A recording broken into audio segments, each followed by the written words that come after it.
Kita sambung terus kepada aspek keempat kita ya, Ustaz ya, Prof. Okey, silakan Nadia. Yang ini kita akan baca, akan dibacakan, teks ini akan dibacakan sambungannya oleh Cik Nur Syuhada. Cik Nur Syuhada, kita ada di talian ya.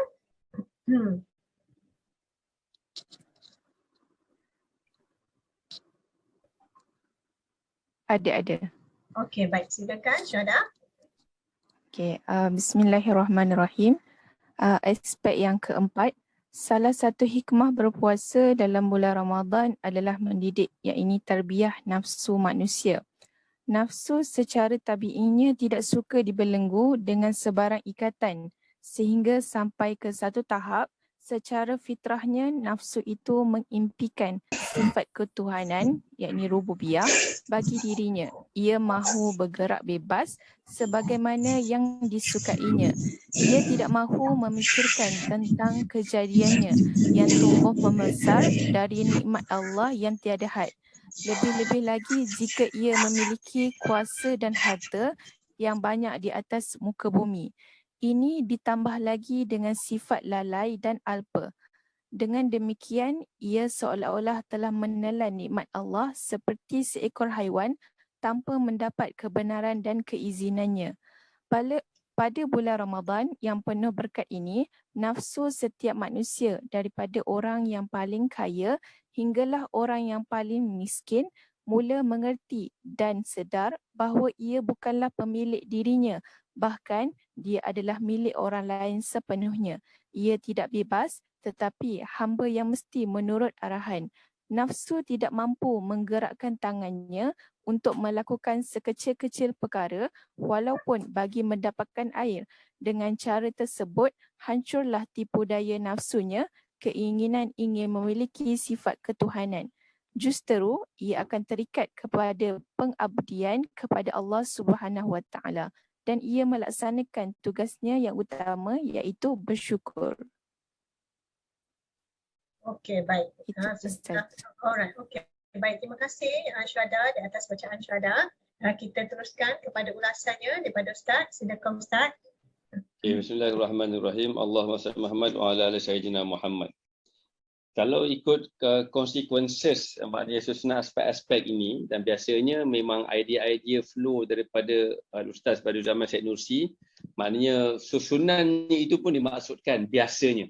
Setakat pembacaan saya yang terbatas, memang terbataslah berbanding Prof punya bacaan dan juga yang lain-lain juga. Tapi setakat yang saya baca, saya dapati maknanya susunan aspek 1, 2, 3, 4 sampai 9 itu maknanya dimaksudkan, ada maknanya, ada falsafahnya.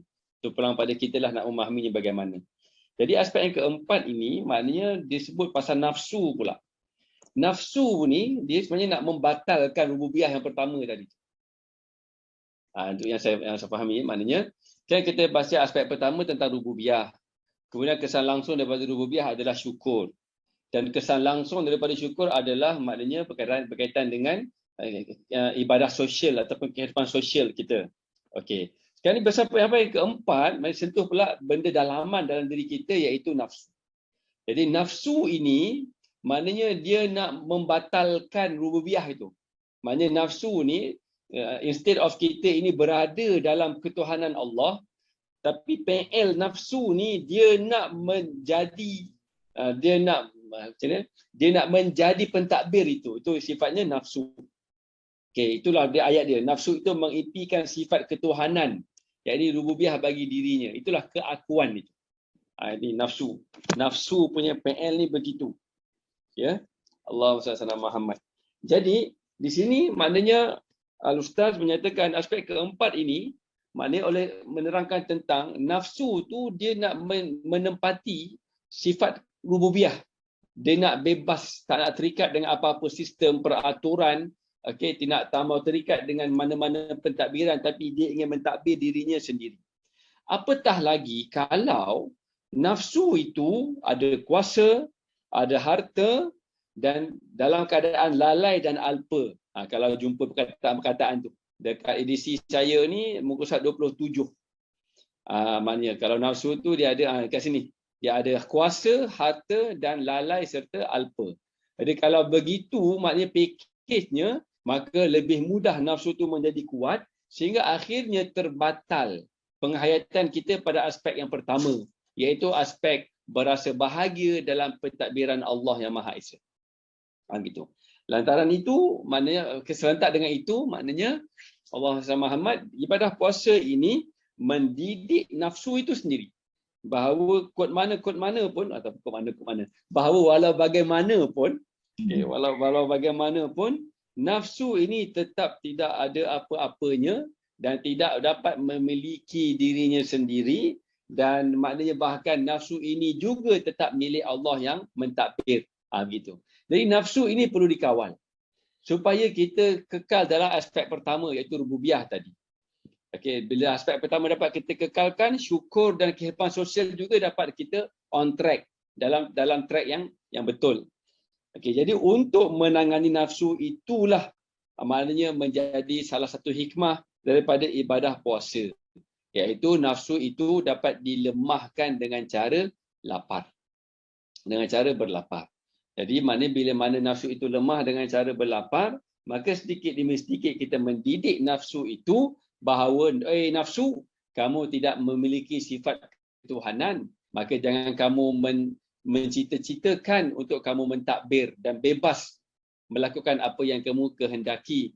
Tetapi kamu juga adalah milik Allah.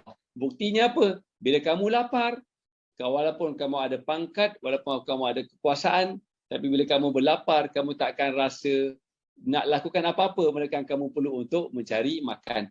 Dan bila kamu makan, Allah yang mengenyangkan, Allah yang memberikan balik keupayaannya. Maknanya Allah Ta'ala membekalkan kembali sifat ma'ani itu. Kudrat, iradat, ilmu, hayat, sama, basar, kalam.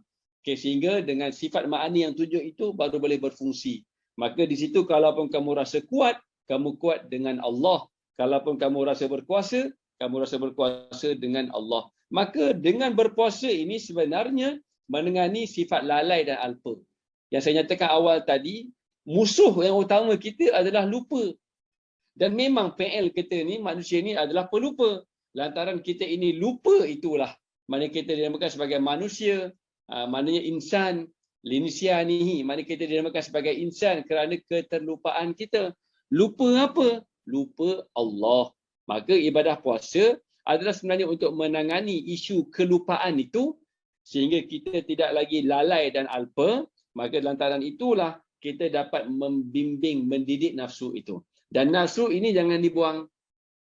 Kita bukan nak buang nafsu kerana tanpa nafsu tak cukup elemen kemanusiaan. Tetapi nafsu ini perlu dididik.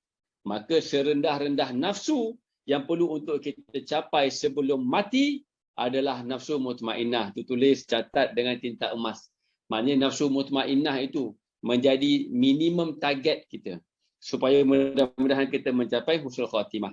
Maka Imam Al-Ghazali maknanya telah menyatakan tentang tingkatan nafsu yang paling teruk adalah nafsu ammarah. Dididik, dibimbing, dibentuk menjadi nafsu lawamah. Dan kemudian dibimbing lagi menjadi nafsu mulhamah, dan seterusnya mudah-mudahan kita mencapai nafsu mutmainnah. Apakah maksud nafsu mutmainnah? Maksud bagi nafsu mutmainnah ini adalah nafsu yang tenang. Iaitu tenang dengan Allah. Jadi ibadah puasa ini adalah pemangkin untuk kita mendidik nafsu kita daripada merasai memiliki diri sendiri kepada bahawa hakikatnya nafsu ini juga dimiliki dan ditadbir ilahi. Maka dibimbing sedikit demi sedikit sehingga berasa tenang dengan Allah. Itulah yang disebut sebagai nafsu mutmainnah. Maka aspek yang keempat ini sebenarnya adalah perihalan tarbiyatun nafs, pendidikan nafsu. Kalau saya ingin maknanya keluar daripada teks yang kita bacakan ini, persoalan bimbingan nafsu ini memerlukan kepada kita untuk mujahadah lebih lagi. Imam pada zaman Ustaz pada zaman Imam Said Nursi, maknanya hanya mendedahkan kepada kita dapatan-dapatan daripada daripada mujahadahnya. Okey, maknanya dia bermujahadah. Okey, bermujahadah. Okey, kemudian daripada mujahadahnya itu datang dapatan-dapatan, maka dituliskan dalam lembaran-lembaran, maka dihimpun balik. Kemudian beliau pula membaca kembali apa yang telah beliau tulis. Okey, semasa dalam mujahadah, dalam buangan dan sebagainya itu. Okey, kemudian beliau juga menisbahkan diri beliau sebagai murid bagi Risalah Nur ini. Maka sama-sama membaca kembali. Begitu. Jadi sebenarnya secara tersirat apa yang saya fahami, wallahu alam, sebenarnya kalau kita baca apa yang diluahkan oleh al-ustaz, okey, sebenarnya itu bersifat dapatan. Tetapi kalau kita tidak turut sama, cuba-cuba mengikut mujahadah yang telah beliau lalui. Okey, maknanya maksudnya kita jangan hanya membaca dapatan yang beliau kongsikan, tapi kita juga turut perlu untuk melalui mujahadah yang beliau lalui. Beliau melalui mujahadah kerana kehidupan pada zaman itu. Mungkin kerana maknanya soal-soal kehidupan zaman itulah. Zaman di hujung-hujung Khilafah Osmaniyah, dan juga di awal-awal maknanya Empire Turki, Republik Turki itu. Okey, macam tu. Jadi maknanya sama juga dengan Imam Al-Ghazali. Kita membaca dapatan-dapatan daripada Imam Al-Ghazali dalam kitab Ihya Ulumuddin. Tetapi pada masa yang sama, kita juga perlu turut memikirkan bagaimana mujahadah yang telah Imam Al-Ghazali rahimahullah jalani. Maka kalau kita sembang tentang aspek keempat, tentang pendidikan nafsu, tak cukup hanya dengan semata-mata membaca, tetapi kena juga fikirkan nak meniru juga bagaimana bentuk mujahadah oleh Imam Al-Ghazali sendiri, ataupun lebih khusus lagi dalam konteks kita, bagaimana bentuk mujahadah yang dilalui oleh Badiu Zaman Syed Nursi. Bila mana beliau dalam buangan, maka beliau dalam kelaparan, beliau dicampak di tempat yang sejuk di pergunungan tanpa ada alat bantuan untuk memanaskan badan. Bagaimana mujahadah beliau melalui perkara tersebut. Dan beliau maknanya satu tempat beliau bersendirian sehingga beliau mendengar sendiri maknanya bagaimana nama-nama Allah Ta'ala itu dinyatakan melalui alam buana ini, lantaran daripada mujahadah yang beliau lalui. Maka kalau kita nak sembang tentang bimbingan nafsu, tak boleh hanya semata-mata membaca, tapi perlu ada mujahadah. Dan biasanya kita ikut bagaimana mujahadah guru-guru kita. Bila guru-guru kita menyatakan bahawa nafsu ni perlu dibimbing sekian, maka bagaimana guru kita lalui mujahadahnya? Berlapar. Macam mana guru kita melalui mujahadahnya? Berzikir, Asmaul Husna dan sebagainya, dan susunan zikir-zikirnya juga perlu untuk turut kita amalkan. Maka sepanjang pengetahuan saya, Al-Ustaz Badiu Zaman Syed Nursi ada himpunan zikir-zikirnya. Maka perlu juga untuk kita mengambil barakah daripada zikir-zikir yang beliau amalkan. Dengan niat, ya Allah, dengan zikir ini engkau berikan kejiwaan begini kepada Al-Ustaz Badiu Zaman Syed Nursi. Maka kami juga mengamalkan zikir yang sama. Mudah-mudahan apa yang beliau nyatakan dalam Risalah Nur yang bercahaya ini turut juga kami dapat fahami dalam dimensi kerohanian kami. Begitulah. Jadi kalau kita sembang tentang ibadah dalam aspek pendidikan nafsu, biasanya ada orang akan argue, dah puasa pun tak tutup aurat. Dah puasa bulan Ramadan pun tapi solat pun tak penuh. Puasa je lebih. Jadi macam mana puasa ni yang dikatakan puasa berlapar, mendidik nafsu, tetapi tak terdidik pun nafsu ini? Maka saya singgul bahawa bukan semata-mata dengan berlapar, dengan berpuasa dapat nafsu itu terbimbing. Dia proses yang banyak. Cuma di antara proses yang banyak itu yang saya rasa boleh diutamakan adalah mengamalkan zikir-zikir yang diamalkan oleh Al-Ustaz. Begitu. Banyak sikit. Takat kemampuan. Di situlah baru berlaku proses bimbingan nafsu sehingga mencapai nafsu mutmainnah.